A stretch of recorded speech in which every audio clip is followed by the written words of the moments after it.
Assalamualaikum warahmatullahi wabarakatuh. Perkenalkan, nama saya Mesyayu Malia dari kelas 11-1.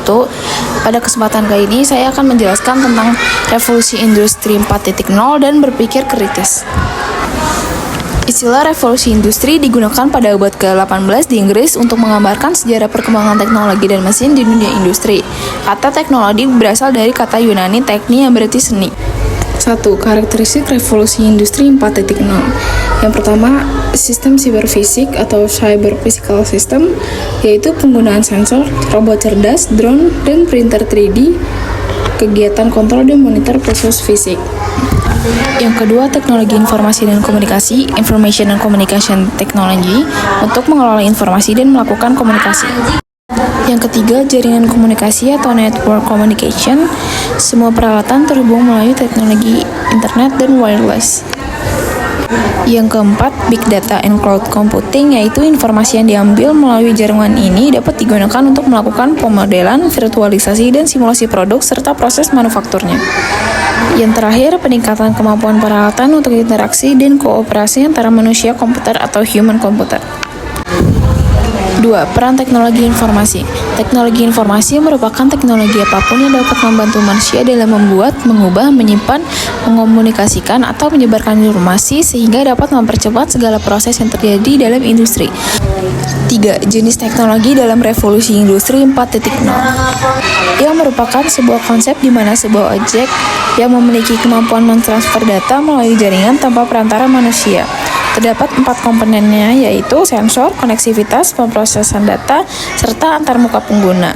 Contohnya, lampu otomatis dengan sensor cahaya, alat pemberi pakan ikan otomatis, dan smart city.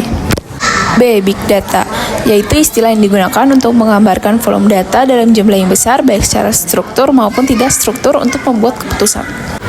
C. Augmented reality, merupakan sebuah teknologi yang menggabungkan antara benda dunia maya dan 3 dimensi yang ada ke dalam sebuah lingkungan nyata, kemudian memproyeksikan benda dunia maya ke dalam waktu nyata. Contohnya aplikasi chatbot, pengenalan wajah atau face recognition, dan simulasi berbentuk hologram 3D. F. Cyber security, merupakan bentuk upaya perlindungan terhadap segala informasi yang dimiliki dari segala jenis tindakan yang sengaja dilakukan untuk mengganggu kerahasiaan, integritas, serta ketersediaan sebuah informasi. Segala bentuk upaya kejahatan di dunia maya disebut dengan cyber attack. G. System integration, yaitu sebuah rangkaian penghubung antara beberapa sistem baik secara fisik maupun fungsional. Sistem tersebut juga yang akan menggabungkan komponen subsistem dalam satu sistem sehingga menjamin setiap fungsi dapat berjalan dengan baik. H. Simulation, yaitu sebuah metode yang melakukan percobaan dengan menggunakan model dari suatu sistem nyata yang dapat digunakan untuk optimalisasi kinerja, teknik keselamatan, pengujian, serta pelatihan. I. Cloud computing, yang merupakan sebuah teknologi yang menjadikan internet sebagai media penyimpanan dan pengelolaan data. Ada 3 jenis model layanan cloud computing. Yang pertama, SaaS, yaitu Software as a Service, merupakan layanan yang diberikan untuk menggunakan aplikasi yang telah disediakan oleh instruktur awam. Yang ketiga, ada IaaS, yaitu Infrastructure as a Service, yang merupakan layanan untuk menggunakan infrastruktur yang disediakan di mana seseorang dapat memproses, menyimpan, serta memakai sumber daya yang diperlukan. Yang keempat, kemampuan yang harus dimiliki di revolusi industri 4.0.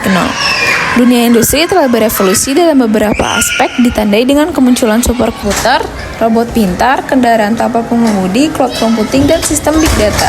Di era ini, banyak alat-alat yang membantu dan mempermudah kegiatan manusia baik di bidang industri, kesehatan, dan juga pertanian. Namun, akibatnya akan ada banyak jenis pekerjaan yang hilang dan tergantikan oleh fungsi robot atau AI, dan menyebabkan terjadinya perubahan sosial dan pergeseran di bidang bisnis secara jangka panjang. B. Berpikir kritis dan mengambil keputusan. Berpikir kritis adalah kemampuan berpikir rasional di mana manusia melakukan kegiatan, bertanya, menganalisis, menafsirkan, mengevaluasi, dan membuat penilaian tentang suatu dari bacaan, perkataan, dan juga tulisan, sehingga dapat memutuskan apa yang harus dipercaya dan dilakukan.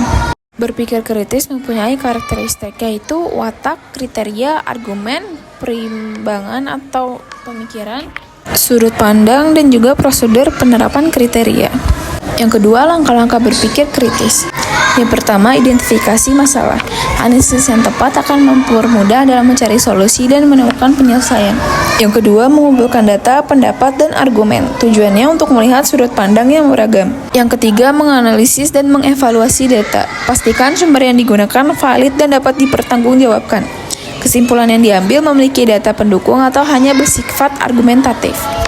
Identifikasi asumsi. Pertimbangkan kembali apakah sumber yang digunakan bersifat biasa atau tidak. Hal ini membuat Anda berpikir 2 kali dalam mengambil keputusan. Yang kelima, tetapkan signifikasi. Tentukan informasi penting yang berkaitan dengan masalah yang diselesaikan. Pastikan Anda temukan berkaitan dengan masalah yang dihadapi. Yang keenam, mengambil keputusan atau mencapai kesimpulan. Identifikasi kesimpulan yang telah Anda temukan dan tentukan kesimpulan yang paling mendukung masalah tersebut dan buatlah pro kontra dari semua kemungkinan. Yang ketujuh, penyampaian keputusan. Setelah mendapatkan kesimpulan, Anda dapat menggunakannya untuk memecah masalah. Yang ketiga, menemukan pokok pikiran dengan mengkategorikan pertanyaan apa jenisnya, itu tujuan utama, di mana dengan lokasi, kapan dengan urutan waktu, siapa sebagai subjek atau orang, mengapa sebagai alasan, dan bagaimana sebagai metode. Sekian penjelasan saya tentang revolusi industri dan juga berpikir kritis. Maaf bila ada salah kata. Wassalamualaikum warahmatullahi wabarakatuh.